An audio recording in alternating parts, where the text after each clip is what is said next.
సాయి పల్లవి గారు ఇంతకుముందు అన్నారు కదా, for every action there is an equal and opposite reaction. ఇప్పుడు మీరు కూడా ఇచ్చేయండి, మాకు చాలా సంతోషంగా ఉంటుంది. ఎందుకండి, అందరికీ నమస్కారం. ఎంత బాగుందో మీ అందరినీ ఈరోజు చూసి చాలా సంతోషం. ఆ రోజు రామారావు గారు వచ్చారు కదా, అప్పుడు ఆ ఇంటర్వ్యూ చేసినప్పుడు చెప్పారు, మీ ఫిలిం సక్సెస్ అయినప్పుడు శ్రీకాకుళంకి రండి, మాతో పాటు సక్సెస్ మీట్ పెట్టండి అని చెప్పారా. ఆ రోజు నాకు ఒకే ఒక థాట్ ఉండేది, ఎలాగో ఈ ఫిల్మ్ బాగా రావాలి, మేము వచ్చి మీతో పాటు ఇది సెలబ్రేట్ చేయాలి అని. ఎందుకంటే తను కొన్ని మాటలు చెప్పారు మా గురించి, మా సేపల్ చేసే వాళ్ళ గురించి, ఇప్పటి వరకు మూవీస్ చేయలేదు, సో మీరే చేశారు ఇదన్నీ. యాక్చువల్లీ నిజం చెప్పాలంటే వాళ్ళు లైఫ్లో అంత ఒక డ్రామా ఉంది, మేము ఇలా కూర్చొని రాస్తే కూడా ఆలోచించలేము. ఎక్కడ 200 పేజెస్ పైన వస్తుందండి.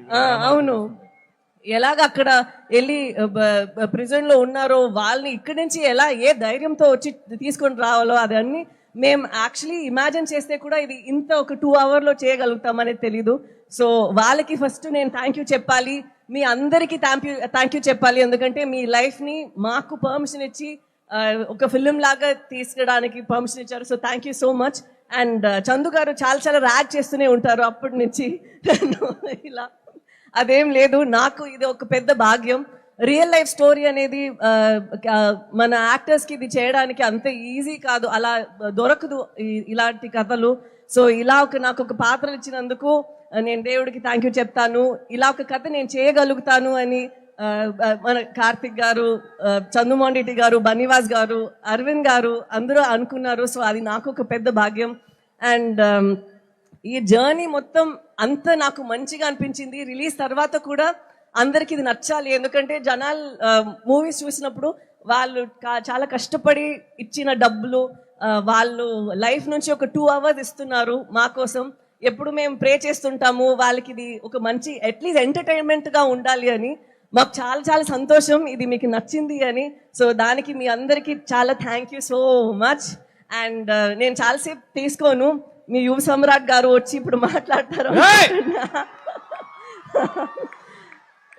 నాకు తన కో యాక్టర్గా చాలా హ్యాపీగా అనిపించింది, ఎందుకంటే తను చాలా హార్డ్ వర్క్ చేశారు. ఈ లుక్ మాత్రం కాదు, రిలీజ్ తర్వాత కూడా చాలా రిలీజ్ ముందు పోస్ట్ ప్రొడక్షన్ టైంలో అంత ఒక లోపల ఒక ఫైర్ ఉండేది, ఎలాగైనా ఇది హిట్ అవ్వాలి. ఎందుకంటే తను చేసిన ప్రయత్నం మాత్రం కాదు, ఈ స్టోరీలో ఒక నమ్మకం ఉంది తనకి. అండ్ ఇది చాలా నమ్ముతారు, ఇది లోకల్ అందరికీ ఇది కనెక్ట్ అవుతుంది, ఈ ఫీలింగ్ వాళ్ళందరికీ నచ్చుతుంది అని. సో తన నమ్మకం, డైరెక్టర్ గారి నమ్మకం, అండ్ మా అరవింద్ గారు ఎక్కడ వెళ్తే మాకన్నా ముందు ఉండి నేను ప్రమోట్ చేస్తానని ఉన్నారు. సో వాళ్ళందరికీ ఇది నేను సమర్పణం చేస్తాను. అండ్ నాకు ఈ శ్రీకాకుళం స్లాంగ్ వచ్చిందంటే దానికి యోగి ఇక్కడి నుంచి వచ్చి నాకు చాలా ట్రైనింగ్ ఇచ్చారు డబ్బింగ్ టైంలో. సో యోగి కూడా థ్యాంక్ యూ చెప్పాలి. అండ్ ఇప్పుడు జనాలందరికీ థ్యాంక్ యూ సో మచ్, ఈరోజు ఇక్కడ వచ్చి మాతో పాటు ఈ సక్సెస్ మీట్ని ఇంత బాగా నడిపిస్తున్నందుకు thank you so much. Thank you so much Sai Pallavi garu. Chaitanya గారు కూడా జాయిన్ అయ్యే కంటే ముందు ఇక్కడ అప్పటి నుంచి మేము మాట్లాడనే ఉన్నాము కదా, వాసు గారు బ్లాక్ బస్టర్ ప్రొడ్యూసర్ బనీవాస్ గారికి హార్టీ వెల్కమ్ చెప్పవలసిందిగా రిక్వెస్ట్ చేస్తున్నాం. ఇప్పుడు దాకా వెనకాలండి మిమ్మల్ని అందరినీ లోపలికి తీసుకురావడానికి ప్రయత్నం